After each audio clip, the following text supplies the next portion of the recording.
we're joined from London by journalist and also royal commentator Afua Hagan. Afua, thank you so much for speaking to us. First of all, let's start with that reported police investigation. So how serious are these new claims about Prince Andrew allegedly asking a bodyguard to dig up dirt on Virginia Giuffre? Listen, these claims are very serious, and now they're part of a Metropolitan Police investigation. So an email leak came out that said that Prince Andrew sent an email asking one of his personal protection officers that provided by the Metropolitan Police to look into Virginia Giuffre, provided her date of birth and her private and confidential social security number. And this is an example of something that happens to victims all the time, that their reputation is tried to be tarnished, that they're slandered so that they don't have credibility. And this was in the time just before we had a huge part of the Epstein scandal, where we had the picture of Prince Andrew with his arm around Virginia Giuffre's waist, a picture that she alleges was actually taken by Epstein on a Kodak camera, that detail coming from the book Nobody's Girl, like you mentioned. And so these claims are exceptionally serious. If Prince Andrew asked a member of the Metropolitan Police to dig into a private citizen, then perhaps other police officers knew about it as well. How high up did this go? Who knew that this was happening? As well as being morally wrong, this is illegal. And now that's what the Metropolitan Police are looking into. Now, Afua, Prince Andrew has given up his royal titles. That decision, do you think that this was a personal choice, or was it pressure from within the palace to try to contain some of the damage that's kind of already been done? Well, Prince Andrew's title is now in abeyance, like you rightly said, given up, not stripped from him. Listen, he would have wanted to hang on to those titles as long as he possibly could have. He would have hung on to them tooth and nail. This was definitely a decision that was made probably for him by King Charles III and Prince William, definitely instrumental in saying to him, look, we have reached a breaking point. There's too much embarrassment, too much heat around the firm at this time because of the steady drip, drip, drip of information we've had from the Epstein files. They are a terrible gift that just keeps on giving. And every week, it seems, sometimes every day, it seemed like we would have a new revelation, whether it was an email that Prince Andrew sent or Sarah Ferguson sent. And now, because of this memoir as well, more information coming out. The palace felt, the firm felt that enough was enough, that this had to stop, and this was going to perhaps draw a line underneath it. But that, in fact, is not what's happened. Yes, you know, his titles have been put into abeyance. He can't use the title of the Duke of York or anything relating to the Order of the Garter. He remains Prince Andrew because that title was one that was given to him as a birthright. But it doesn't stop the flow of information. It doesn't mean that Virginia Giuffre's memoir is not going to come out, because it is. But this was about the palace trying to distance themselves from Prince Andrew, but he still remains the king's brother. So how much can you do that? There's calls as well from the Parliament, we've seen this, to create some sort of a clear system to strip royal titles, because this is not the first time we've seen this. Could this case finally push the monarchy towards some kind of a reform in that regard? I think it probably could. You know, there's been lots of calls from members of Parliament. I've seen various ones talking about it today, saying there needs to be a simpler system in which you can strip a royal of their titles if they've brought, you know, the royal family into disrepute, which is what has happened here with Prince Andrew. So I think this occasion could hasten a conversation about modernising the system to make it easier to do that. I think that's partly why Prince Andrew's titles were put into abeyance instead of being stripped from him, because the process to do that in Parliament is so long and is so convoluted. It was quicker and more effective, perhaps it was felt, to put them into abeyance, say that he's just not going to use them. But I definitely think this is going to hasten a conversation in Parliament to make that process easier and quicker to be done if it needs to.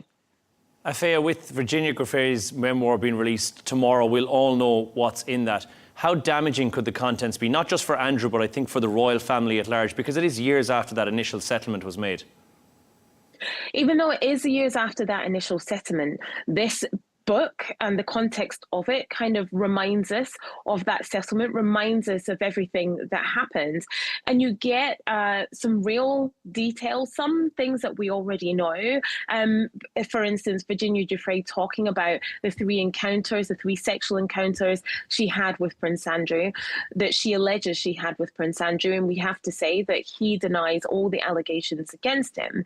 But she talks about it in the book, but she gives us more context. One of the encounters she alleges happened with him and, lots of other people. So basically, she's describing an orgy. She also goes into much more detail about what she experienced with Epstein, who was a convicted paedophile, saying that she thought she would die a sex slave. Some of the details are really, really dreadful and really harrowing.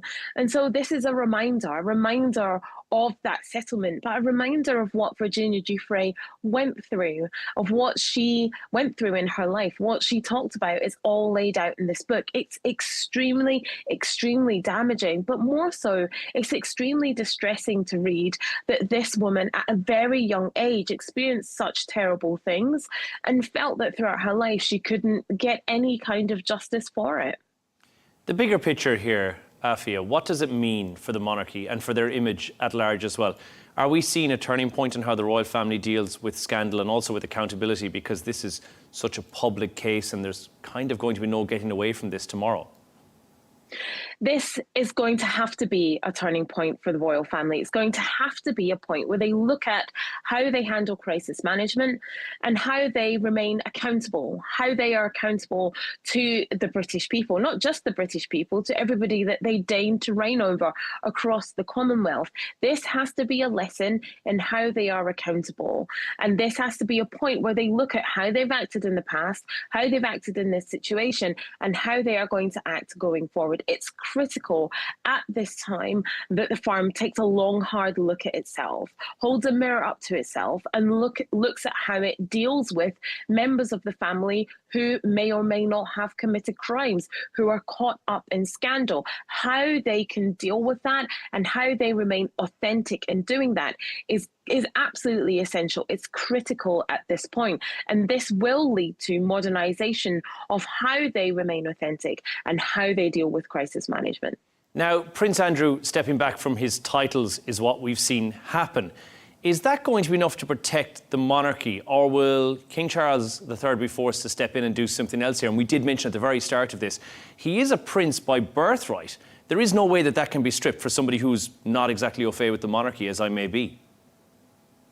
Well, you can do that in Parliament. Like I said earlier, it's a very long, convoluted process, and perhaps we might see the modernisation of that process so it can be done quicker, so it can be easier. So someone who has brought the royal family into disrepute can be stripped of those titles much easier. In terms of what else King Charles III can do in this situation, yes, it would be that. He could strip Andrew of his birthright.